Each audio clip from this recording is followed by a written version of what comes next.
Voilà, rebonjour à tous ou bonsoir à tous selon que vous êtes dans un pays différent dans le monde entier.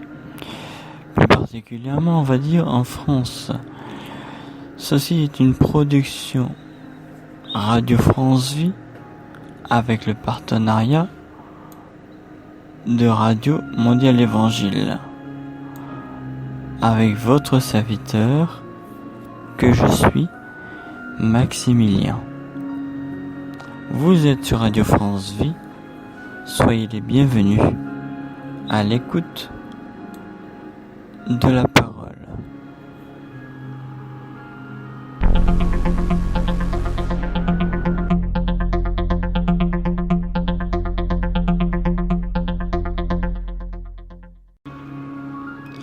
Bien, nous allons lire tout simplement Jean chapitre 5 dans le Nouveau Testament avec quelques commentaires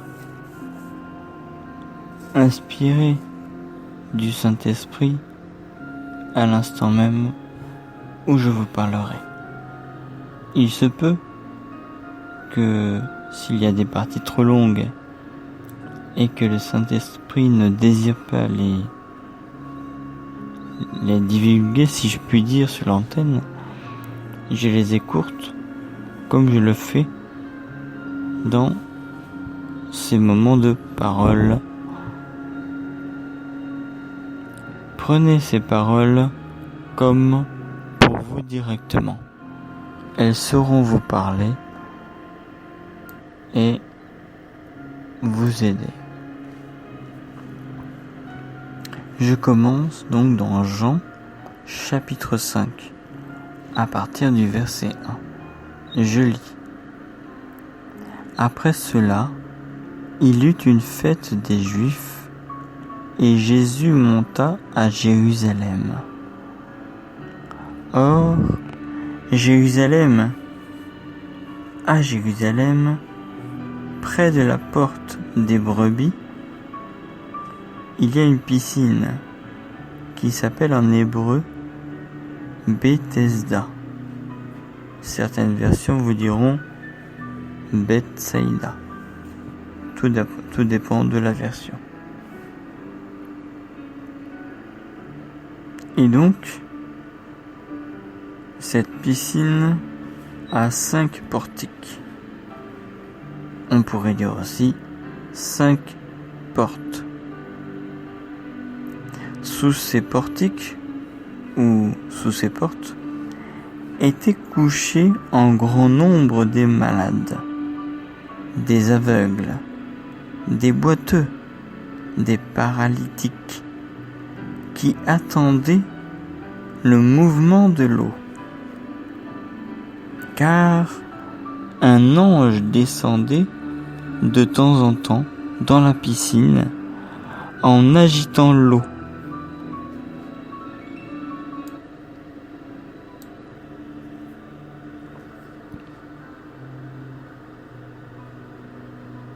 Je continue.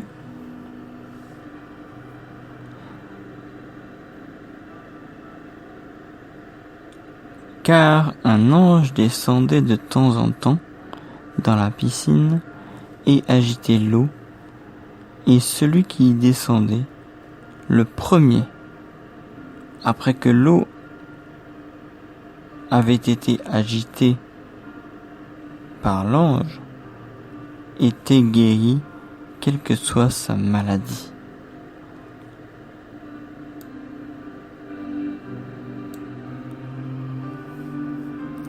Verset 5.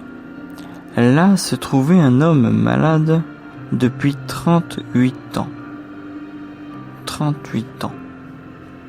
Jésus l'ayant vu couché et sachant qu'il était malade depuis longtemps, lui dit : veux-tu être guéri ? Le malade lui répondit : Seigneur, je n'ai personne pour me jeter dans la piscine quand l'eau est agitée. Et pendant que j'y vais, un autre descend avant moi. Verset 8. Lève-toi, lui dit Jésus, prends ton lit et marche. Aussitôt cet homme fut guéri, il prit son lit et marcha. C'était un jour de sabbat. Petit commentaire de ma part, il faut savoir que le jour de sabbat, chez les juifs, normalement, ils n'ont le droit de ne rien faire. Pour le jour d'aujourd'hui, on dirait de ne pas allumer la télé, de ne pas aller au travail, de ne pas faire d'activité physique, de ne pas même faire de la peinture, faire des jeux de société. En gros, c'est un jour consacré à l'Éternel, avec un repas spécial en rapport avec l'Éternel et de manière à être en connexion avec Dieu, car c'est un jour de repos mis à part. Comme lorsqu'il a été fait, lorsque Dieu a créé les 7 jours, la Bible déclare que le 7e jour, dans la Genèse, Dieu s'est reposé de ses œuvres et il a vu que cela était très bon. Voilà. Ce fut mon commentaire. Donc, je reprends le verset 10 de Jean chapitre 5. C'était un jour de sabbat. Je rappelle que Jésus justement avait guéri quelqu'un à côté de la piscine de Bethesda parce que il ne pouvait même pas s'y rendre lorsque l'ange descendait dans l'eau. Et par conséquent, il ne pouvait pas tomber vite dans l'eau et guérir. Donc c'était un jour de sabbat. Les Juifs dirent donc à celui qui avait été guéri, c'est le sabbat. Il ne t'est pas permis d'emporter ton lit.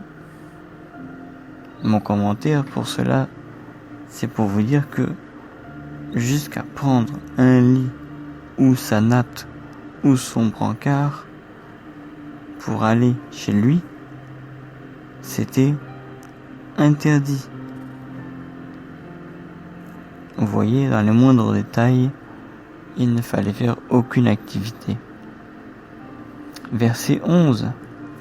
Il leur répondit, celui qui m'a guéri m'a dit, prends ton lit et marche. Ils lui demandèrent, qui est l'homme qui t'a guéri et qui t'a dit, prends ton lit et marche. Mais celui qui avait été guéri ne savait pas qui c'était, car Jésus avait disparu de la foule qui était en ce lieu. Depuis, Jésus le trouva dans le temple. C'est-à-dire que depuis que cela s'était passé, en fait, Jésus a trouvé l'homme guéri, qui avait été guéri au dehors du temple, bien sûr, mais il le trouva dans le temple. Et il lui dit, voici, tu as été guéri.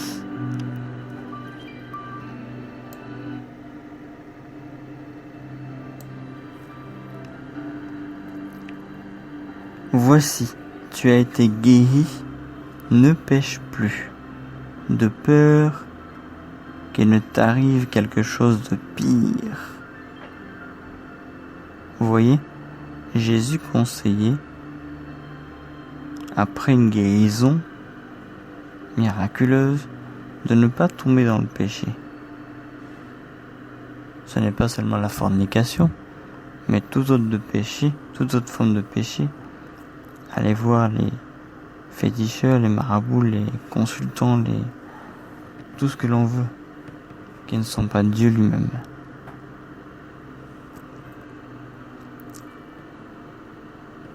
Au verset 15, Cet homme s'en alla et annonça aux Juifs que c'était Jésus qui l'avait guéri.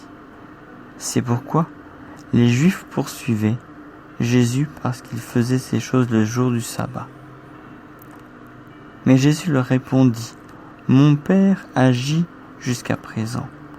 Moi aussi, j'agis. » À cause de cela, les Juifs cherchaient encore plus à le faire mourir, non seulement parce qu'il violait le sabbat, mais parce qu'il appelait Dieu son propre Père, et se faisant lui-même égal à Dieu, parce qu'il ne savait pas en fait qu'il était Dieu.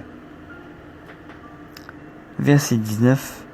Jésus reprit donc la parole et leur dit, « en vérité, je vous le dis, le Fils ne peut rien faire de lui-même.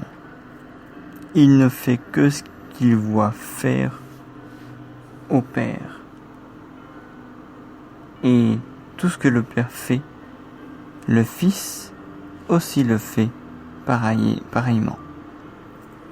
Car le Père aime le Fils et lui montre tout ce qu'il fait. Et il lui montrera des œuvres plus grandes que celles-ci, afin que vous soyez dans l'étonnement. Car, comme le Père ressuscite les morts et donne la vie, ainsi le Fils donne la vie à qui il veut. »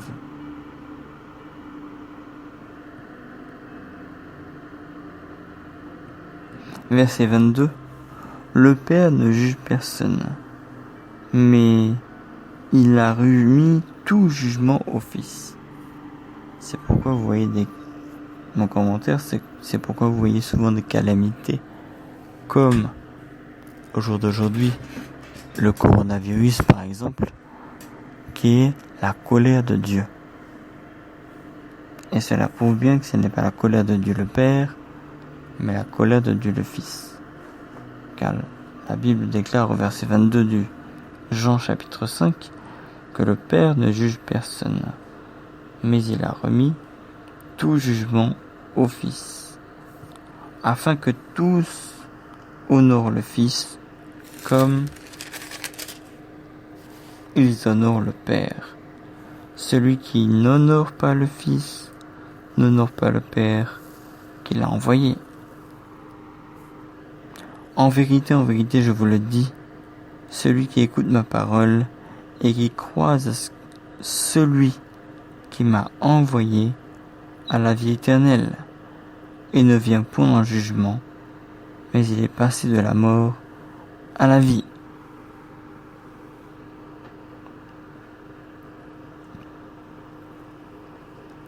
Verset 25. En vérité, je vous le dis, l'heure vient, et elle est déjà venue, où les morts entendront la voix du Fils de Dieu, et ceux qui l'auront entendu vivront, car comme le Père a la vie en lui-même, ainsi il a donné au Fils d'avoir la vie en lui-même.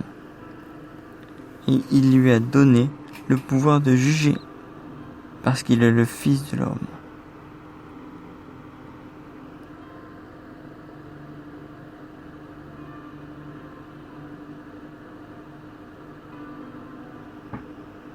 Verset 28. Ne vous étonnez pas de cela, car l'heure vient où tous ceux qui sont dans les sépulcres, aujourd'hui on dirait dans les tombeaux, dans les cercueils, sous la terre, ou dans les tombeaux, dans les caveaux familiaux, entendront sa voix et en sortiront.